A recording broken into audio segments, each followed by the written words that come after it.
Hello दोस्तों, the unique classes Sonbhadra में स्वागत करता हूं। दोस्तों, अगर नए हो तो चैनल को सब्सक्राइब कर लीजिएगा, बेल आइकन दबा लीजिएगा जिससे आने वाली वीडियो आप तक पहुंच सके। और हिंदी की जानदार क्लास चल रही है जो कि हम लोग बैक टू बैक 2 क्लास पीछे दे चुके हैं। आज तीसरी क्लास है जो कि हम लोग वर्णमाला पढ़ रहे थे। वर्णमाला में वर्ण पढ़ चुके हैं और वर्ड के वर्गीकृत हम लोग किए हैं। तो आज हम लोग पढ़ेंगे उच्चारण स्थान के आधार पर वर्णों का वर्गीकरण। तो अभी तक जो भी पहला दूसरा पार्ट नहीं देखे हैं वो जाके प्लीज पहले वो पार्ट देखें, फिर इस वीडियो को देखें आप लोग। और आप एक बात और बता दूं कि हम जो भी जितना भी पढ़ा रहे हैं वो बेसिक से पढ़ा रहे हैं आपको। हर एग्जाम के लिए यह बहुत ही इंपॉर्टेंट रहने वाला है, जो कि जितना मैं लिखाते जा रहा हूं अगर उतना आप लोगों को आने लगा तो हिंदी में आपको कहीं भी दिक्कत नहीं होगी। तो हम लोग बात कर रहे थे उच्चारण स्थान के आधार पर वर्णों का वर्गीकरण। तो हम बता दें हिंदी वर्णमाला में कुल 8 वर्णों में विभाजित किया जाता है। जैसे आप लोग बोलते होंगे मुख्यतः 5, अगर बात बोल दें यहां से अगर बात किया जाए ये कंठ से तो यहां तक, ठीक। ये आपका हो गया कंठ, क्या हो गया? कंठ।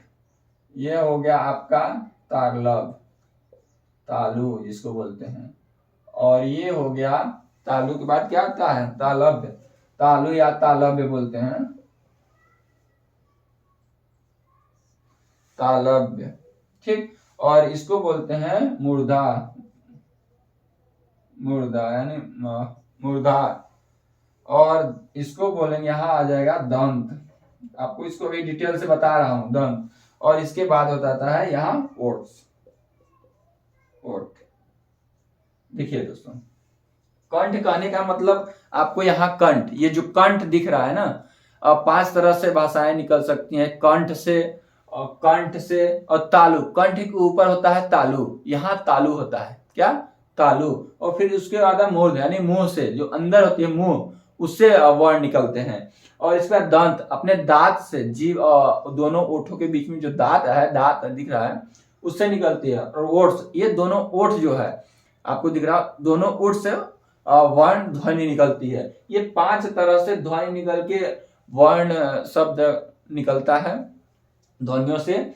और इसको हम लोग डिटेल से जानते हैं, डिटेल से चलिए जानते हैं कि, और ये तो 5 रह गया, और सारे वर्ड कौन कौन से हैं और इसको भी बेसिक से हम लोग चलेंगे।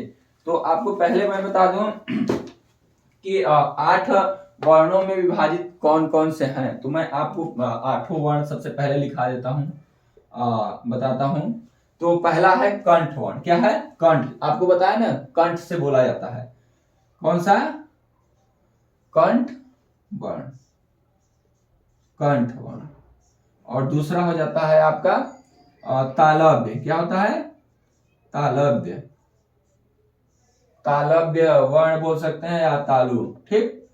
और दूसरा हो गया। और तीसरा में बात किया जाए तो तालु के बाद आपको क्या बताया था? मूर्धन। क्या? मुख, मूर्धा। क्या बताया था? मूर्धा वर्ण, जो मुख से निकलते हैं, मूर्धा वर्ण। और फिर क्या बताया था? मूर्धा के बाद क्या आपके ऊपर आ जाता है? दंत। क्या आ जाता है? दंत, यानी दांत से जो वर्ण निकलता है, दांत से। और वही 5वां मैं बता दूं आपको, 5वां क्या है? ओट्स। क्या है? ओठ, ओठ वर्ण, ओठ से जो वर्ण निकलते हैं, ओठ वर्ण। वही 6वां की बात किया जाए, दंतोष्ठ। दांत और ओठ से दोनों निकलता है, क्या होता है? दंतोष्ठ। क्या होता है? दंतोष्ठ। दांत और ओठ से दोनों निकलता है तो क्या होता है? दंतोष्ठ वर्ण। वहीं 7वां की बात किया जाए, दंतोष्ठ हो गया। अब क्या होता है? कंठ तालव्य। कंठ से और तालु से जो वर्ण निकलता है उसे बोलते हैं कंठ, कंठ तालव्य, कंठ तालव्य वर्ण, ठीक। और वहीं आठवां की बात किया जाए, लास्ट आठवां की बात किया जाए तो कंठस्थ वर्ण, क्या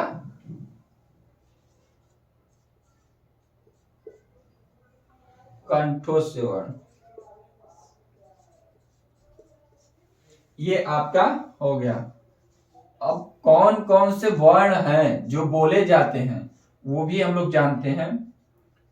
ये आपका रहा 8 8 तरह में वर्णों को हिंदी वर्ण में विभाजित किया गया है। कंठ, तालव्य, मूर्धा, दंत, ओष्ठ, दंतोष्ठ, कंठ तालव्य और कंठोष्ठ। ठीक, अब इसको हम लोग जानते हैं कि कंठ वर्ण में कौन कौन से आते हैं। तो मैं आपको बता दूं, कंठ वर्ण में कौन कौन से, आप लोग अभी लिख रहा हूं, इसके बाद आपको एक बताता हूं। आ, फिर क, ख, ग, घ, अंगा। आप लोग उच्चारण कीजिए। कंठ, ये जो कंठ है आप बोल के ही पता जे देखिए आप साउंड आ रहा है ये कंठ से फिर बोलेंगे आ, क, ख, ग, घ, अंगा। ये देखिए कंठ पे जोर लग रहा है ना, इसलिए इसको बोलते हैं कंठ वर्ण। अब वही तालव्य वर्ण की बात किया जाए तो तालव्य वर्ण में ई तालु से देखिए ई, फिर आ जाता है क्या च, छ, ज, झ, इया। आप बोलते रहिएगा, तालुब हो जाता है। अब मूर्धा, मूर्धा आप क्या बोलता है, मूर्धा वर्ण जो मुख से बोला जाए, जैसे कि श्री, आप बोलिए श्री, श्री, क्या श्री, श्री होता है, ठीक, शी। फिर ये होता है, फिर ट, ठ, फिर क्या होता है ड, ढ, अड़, क्या होता है अड़।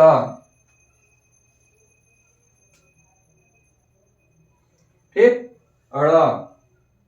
फिर इसके आगे हम लोग चलते हैं दंत पे, क्या दंत वर्ण पे।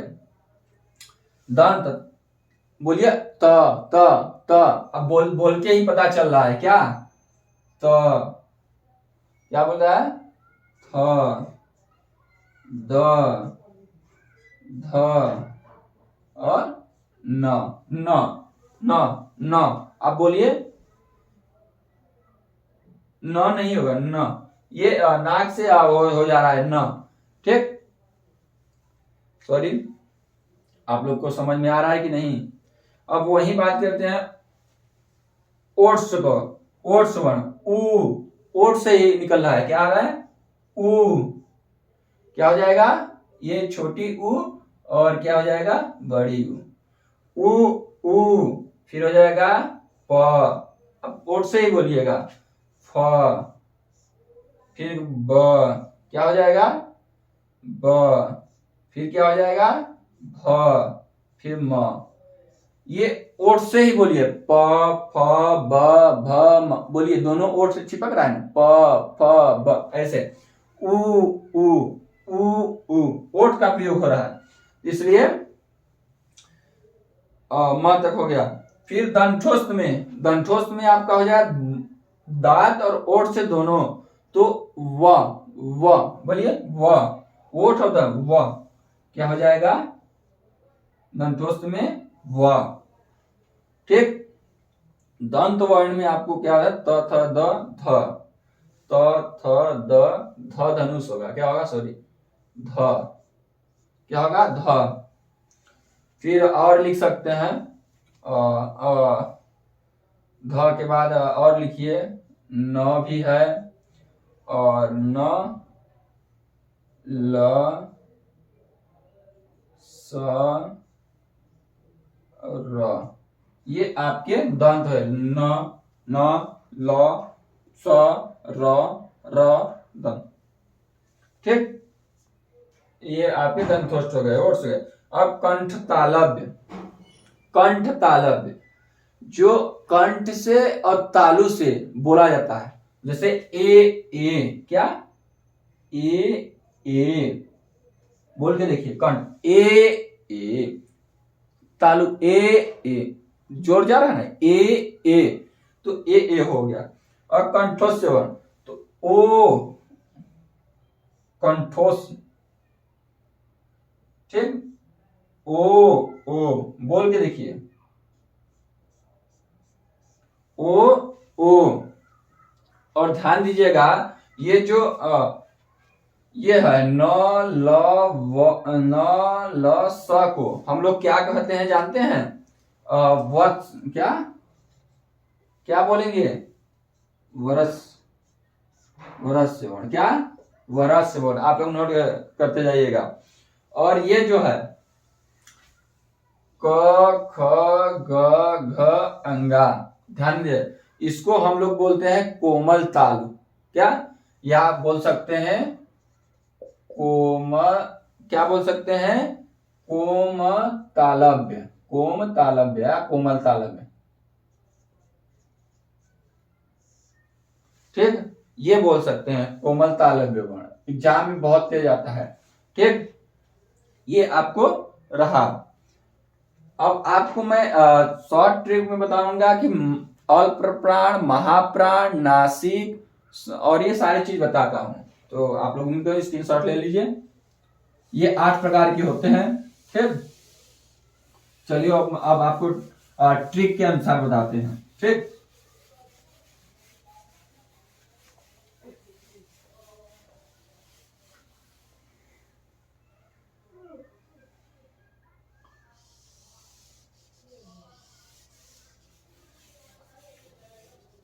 अब वर्ण बताते हैं, ठीक ना।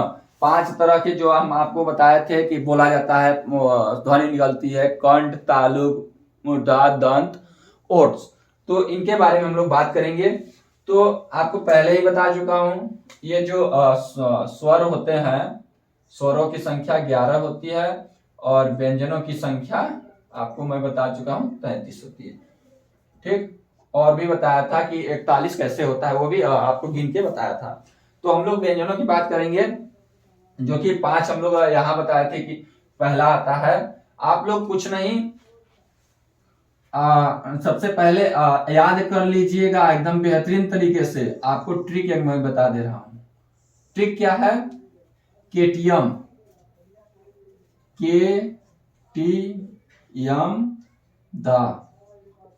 केटीएम दा, ये जो पांचों जो हम बताए थे मुख से बोलने वाले कौन कौन से वर्ण आते हैं, तो आपको कुछ नहीं करना है, आपको याद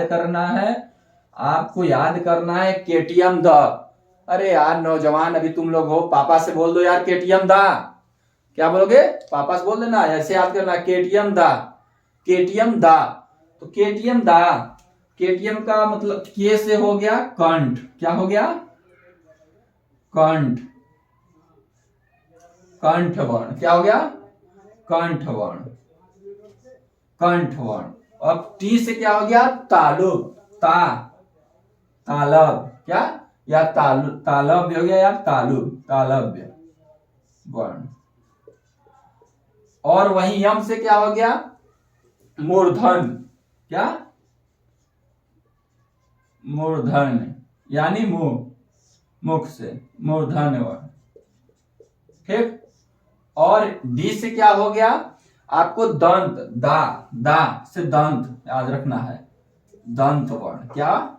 दंत वर्ण याद करना है। वहीं ए से क्या लिखना है? ए यानी ओट्स, ओए, ऐसे आप करना है, ओट्स, क्या याद करना है आपको? ओट्स, ओठ वर्ण। ये आपकी रही 5। तो क वर्ण में क्या क्या आते हैं? आपको कुछ नहीं करना है। क वर्ण में आता है क, ख, ग, घ और अंगा। वहीं तालुब में च, छ, ज, झ, इया। मूर्धन में क्या आता है, क्या आता है, ट, ठ, ड, ढ, अड़। अब क्या आता है दंत में, त, थ, द, ध और न। वहीं ओट्स में प, फ, ब, भ, म। ठीक, ये जो 3 है और ये 2 है, ठीक, इसको हम लोग क्या बोलेंगे, क्या बोलेंगे,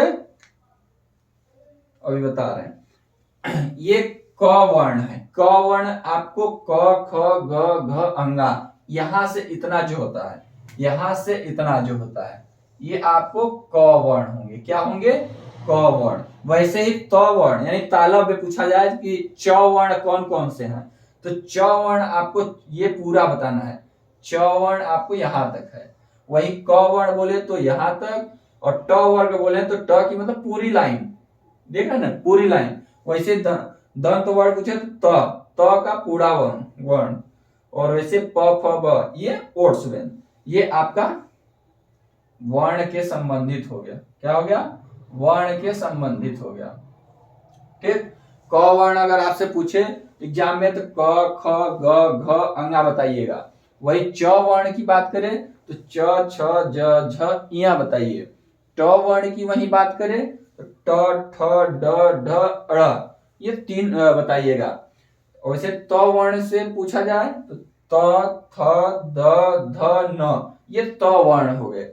वहीं प वर्ण पूछा जाए प, फ, ब, भ, म, ये हो गया आपका। तो इधर आपका कंठ वर्ण दिया गया है कि कंठ वर्ण कौन कौन से हैं, तालव्य वर्ण कौन कौन से हैं, मूर्धा वर्ण कौन कौन से हैं, दंत वर्ण कौन कौन से हैं, ओट्स वर्ण कौन कौन से हैं। तो अगर कंठ वर्ण पूछे तो आपको बता देना है क, ख, ग, घ, अंगा। वहीं तालब वर्ण पूछे तो च, छ, ज, झ, इया बताना है। वैसे ही मूर्धन वर्ण पूछे ट, ठ, ड, ढ, अड़ बताना है। और दंत वर्ण पूछे त, थ, द, ध, न बोलना है। और ओट्स वर्ण पूछे तो प, फ, ब, म, ये आपको बताना है। ठीक, ये 5 आपका रहा। अब बात आती है कि और इसको क्या नाम से जानते हैं। ठीक, ये जो होता है, ये क्या, ये आपका 1 लाइन हो गया, 2 लाइन हो गया, 3 लाइन, 4 लाइन और 5 लाइन। ये आप लोग विशेष लाइन पर ध्यान दीजिएगा। ठीक, ये जो यहां क से लेके अंगा तक है, क्या है, क से लेके अंगा तक। ठीक, इसको हम लोग बोलते हैं, क्या बोलेंगे, कोमल तालव्य। आपको मैं बताया था, क्या बोलेंगे, कोमल तालव्य, कोमल तालव्य वर्ण। ठीक, वहीं ये 5वां वर्ण, जो 5वां की सीधी लाइन है, ठीक ना, 5वां की सीधी लाइन को हम लोग क्या बोलेंगे, क्या बोलेंगे, नासिक, नासिक वर्ण। बहुत बार एग्जाम में पूछता है नासिक वर्ण, 5वां लाइन। ठीक, 5वां लाइन नासिक वर्ण। अब बात आती है कहां तक हम लोग पहुंच चुके हैं, म तक। अब म के बाद क्या आता है, म, आपको य, र, ल, व 4 लिखना है। ये 4 क्या है, आपको बताया था ना। और फिर य, र, ल, व। अब आता है क्या, स, ख, स, ह। ये जो है य और व, य और व को हम लोग क्या बोलेंगे, य व को हम लोग बोलेंगे अर्ध स्वर। क्या बोलेंगे, अर्ध स्वर, अर्ध स्वर। अर्ध स्वर कौन कौन से हैं, य और व। और र को हम लोग बोलेंगे, आप लोग लिखते जाइएगा, र को हम लोग बोलेंगे लुंठित वर्ण। क्या बोलेंगे, लुंठित वर्ण, आप लोग लिखते जाइएगा लुंठित वर्ण। और वहीं ल की बात किया जाए, ल को, तो ल को हम लोग कहेंगे क्या, पार्श्व, क्या, पार्श्व वर्ण,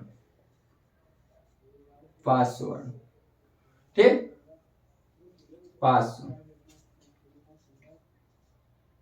इतना आपको मालूम हो गया। और ये स ख स ह, ये आपका क्या हो जाएगा, उष्ण व्यंजन, क्या, उष्ण, क्या, उष्ण व्यंजन, उष्ण, ठीक, ये आपको रहा। अब बात आती है,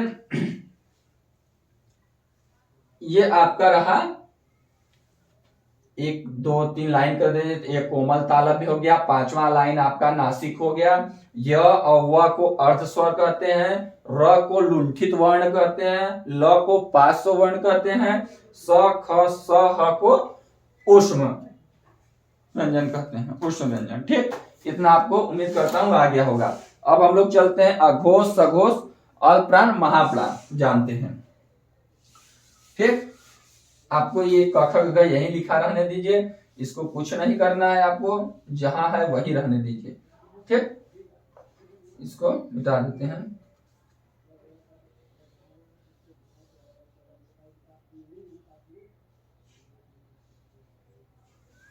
ठीक, आप कुछ नहीं, आपको तिर्यक गुणनखंड आता है कि नहीं, तिर्यक गुणनखंड आपको पता है, तिर्यक गुणनखंड ऐसे होता है, ए बी सी डी हो गया कोई चीज, तो तिर्यक गुणनखंड ऐसे होता है, ठीक। आप भी एक एक ट्रिक ही है, ट्रिक के माध्यम से आप जानिएगा। तो आप सबसे पहले क्या लिखेंगे, अघोष, क्या लिखेंगे, अघोष। बहुत बच्चों को कंफ्यूजन आता है अघोष और सघोष, अघोष सघोष में। और फिर वहीं अल्प प्राण और महाप्राण, अल्प प्राण और महाप्राण, ये आपका रहा। तो आपको कुछ नहीं करना है। अघोष अगर पूछे तो आपको याद रखना है पहला और दूसरा, पहला और दूसरा। और सघोष में क्या आ जाएगा, 3 4 5, ऐसे 1 2 3 4 5 कर देना है, ठीक। 3 4 5 एक लाइन से करें अघोष।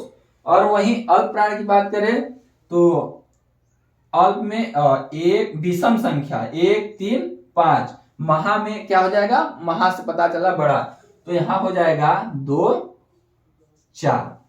अब आपको क्या करना है, आपको कुछ नहीं करना है, तिर्यक गुणा आपको बताए थे ना।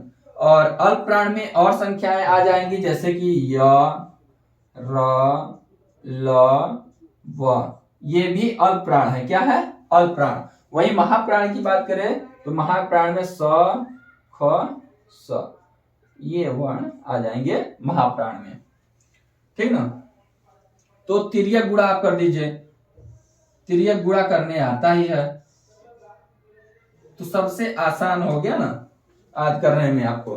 अगर अघोष पूछे तो पहली और दूसरी लाइन देखिए, पहली और दूसरी लाइन अघोष, ये जितने हैं यहां से लेके यहां तक, ठीक, वो सारे अघोष हैं, क्या है, अघोष है, ठीक ना। और वो दूसरी लाइन ये भी अघोष है, ये अघोष, ये भी अघोष। और वही सघोष की बात करें 3 4 5, ये तीनों लाइन क्या है, सघोष है। आप लोग ध्यान रखिएगा, यहां से लेके पूरा ये लाइन, ठीक, तीनों एक लाइन से। वहीं अल्प प्राण की बात करें तो 1 3 5, 1 3 5, यानी 1 3 5, ये तीनों लाइन जो आती है, ये तीनों लाइन जो आपकी होती है, ये तीनों लाइन आपका अल्प प्राण हो जाएगा, क्या हो जाएगा, अल्प प्राण, ठीक। और वही महाप्राण की बात किया जाए तो महाप्राण आपको दूसरा और चौथा, ये जो दूसरा है, ठीक ना, आपको ये आपका हो जाएगा महाप्राण। ऐसे याद रखिए कि पहला और दूसरा अघोष और तीसरा चौथा पांचवा सघोष होता है।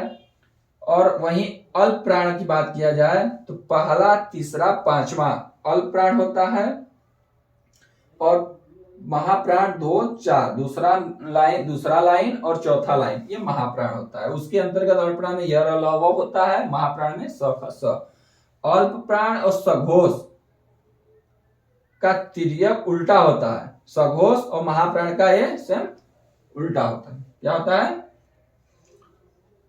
तो उम्मीद करता हूं कि आप लोग केटीएम का से भी समझ गए होंगे, सघोष भी समझ गए होंगे। तो अब चलते हैं हम लोग, कहाँ चलते हैं? अब हम लोग बात करेंगे, ये उच्चारण के आधार पे हो गया, हम लोग जान चुके हैं, जो कि उच्चारण के आधार पे हम लोग सघोष के बारे में जान चुके हैं। अब हम लोग कुछ अब क्या, अगर आज की क्लास यहीं पे समाप्त करते हैं। इसके आगे से कल से कंटिन्यू और क्लास चलेगी। अगर अभी तक नए हो तो चैनल को सब्सक्राइब कर दीजिएगा, बेल आइकन दबा दीजिएगा। द यूनिक क्लासेस सोनभद्र, ये चैनल आपको प्रॉपरली तरीके से हर निम्न से लेके उच्च तक, मतलब बेसिक से लेके एकदम हाई तक आपको कॉन्सेप्ट देने वाला है। अभी तक जो भी वीडियो अगर पिछला न देखे हो देख लें जाके। चलिए, धन्यवाद आप सभी का बहुत बहुत।